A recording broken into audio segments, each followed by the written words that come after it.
So I tried out the alpha test for Forefront, and honestly, I was pretty disappointed. I know it's an alpha test, and to be honest, I am being rather harsh in this video to the game for no reason, because it's an alpha test and it's probably not ever going to be anything close to the finalized version of the game, but honestly, I couldn't play it any longer than 20 minutes. I've seen a bunch of YouTube videos that titled, oh, Battlefield VR is so fantastic, and pretty much just talking about how good the game was, and I haven't watched any of those videos because I wanted to have my own experience with the game, but off the titles alone, they act like this game is so fantastic, and it was just a really bad experience in my experience. If you had fun with the game, that's great, I'm glad you did, but for some reason, I just could not get past all the issues. For the purpose of my stream and trying to entertain people, I stopped playing it because there was just a million reasons why I wanted to be off and why I was just pretty much complaining the entire time about how bad it was. The game does have decent options for graphics within the game, and you can select which headset you're playing with, and it'll determine what quality settings it wants to give you. It's also an alpha test, so there was a lack of optimization within the game, and it had a little bit of stuttering and roughness, which is okay. It's an early release, but it was definitely not perfect. So I ended up playing on Quest 2 settings while playing on Quest 3, which smoothed it up a bit, but there were still some issues. I think the render distancing was a little high, even for my Quest 3, because if you looked off in the distance, there would be terrible frame rates.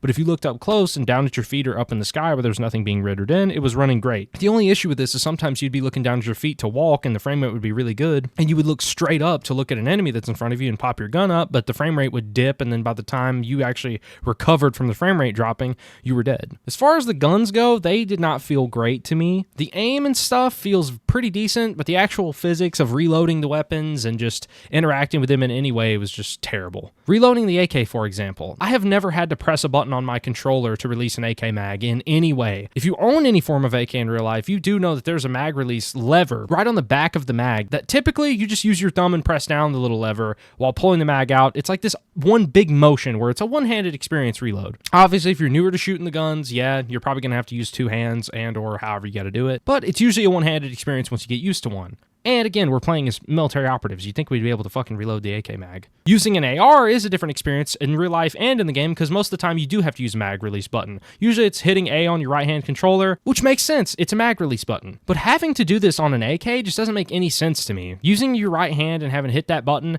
just to take it out has just never been done in any other VR title with an AK. The next problem is the mag itself. For some reason, you have to take out the old mag before the new one will even pop up on your kit. It is completely invisible until you drop your full original mag. Most VR games allow you to use the new mag to press that little lever we talked about earlier and do even a more one-handed reload where you ain't got to pull a mag out and put one in. You just grab the new mag, pop that one out with the back of the new mag, and then put the new mag in and rack it. This game did not have that at all because you, again, can't even pick up the mag without taking the original mag out. Now, that is something for like veteran AK owners, don't get me wrong. I can't even do that in real life. It's a lot harder in real life, but it's a VR game. Let people do it. Every VR title I've ever played has allowed you to do this, like Pavlov, Contractors, anything you can think of. Even, I'm pretty sure Ghost of Tabor has done this. And I don't know. It's just really silly that they have it set up this way, and I'm not sure that it'll be in the finalized version of the game, but they should do something about it now, because that's terrible. Even going away from the AK reloads and stuff, they just feel very clunky, almost like kind of a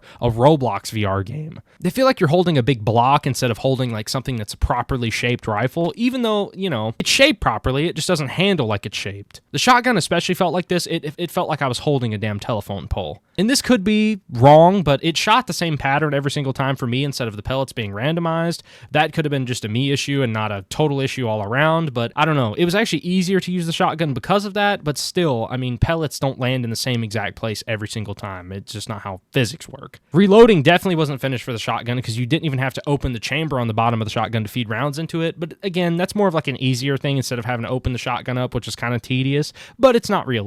Geek shooting people off the four-wheelers was pretty fun with a shotgun, though. I'll give you that. It was a blast. The sniper was actually the best feeling one out of them because it just felt incredibly stable for a VR game. I do not like snipers in VR games because usually they're very shaky because I'm a shaky person, but this felt great. I could actually hit snipes, and the scope felt really good, even though it had some frame drops when you would look through it and it would zoom out into the distance. Re-racking it felt fine. It wasn't that big of a deal. And I never lived long enough to have to really reload it and pull the mag out, but I don't know if you have to open the bolt to do that, or you can just just rip it out from the get-go, but I'm sure it has something, maybe a little quirk to it, but I didn't get to experience it. Now, there were a few things that were just meh, where it wasn't that big a deal, like the HUD wasn't finished. It was really cool selecting which flag you want to spawn on. It felt super Battlefieldy, especially for a VR title, but it was just unfinished. You could tell. That's not really a critical critique because, again, they're going to change all of this. But the most annoying feature in this entire game that made me actually completely quit the game was the narrator. The narrator that announces when a flag is being captured is the most annoying thing I've ever experienced in any VR title ever in my entire life. It is exactly why I rage quit the game and could not play it anymore. Because hearing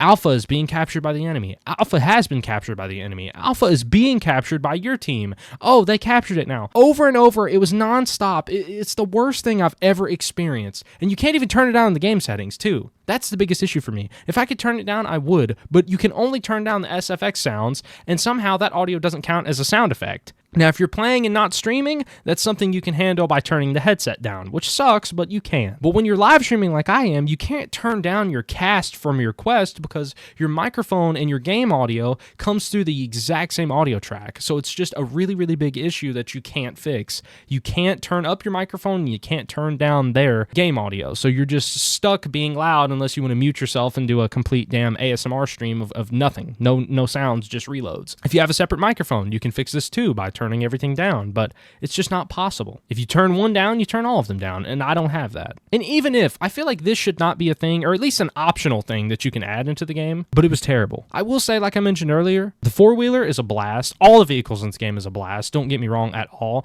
It's actually one of my favorite driving experiences in any VR shooter that I've played so far, because Pavlov does not feel great. Makes me very, very motion sick. Contractors is always modded when it comes to vehicles, and it feels very clunky and unfinished, but this game felt really good. It actually felt like I was driving a vehicle. I wasn't sloshing around on the vehicle a bunch, but I wasn't too stiff where it felt like I was on coilovers.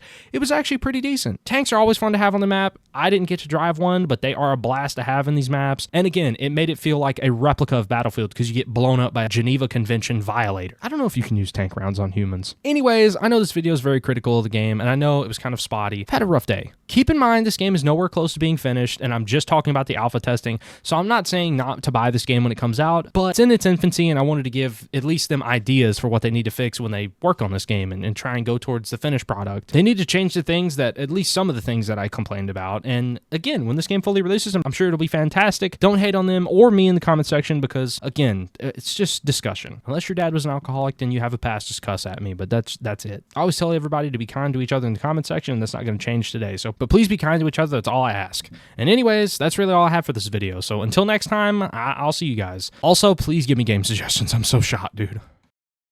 I'm sure it's a small developer. I ain't gonna say they're just shitty as hell. The enemy is attacking point A. But they did not think that announcer through at all, and then some of the game mechanics feel super sluggish. Super. We've lost point A. I don't have anything to blow you up with, buddy. What the fuck the is enemy that? has captured point A. What is that grenade? What the fuck?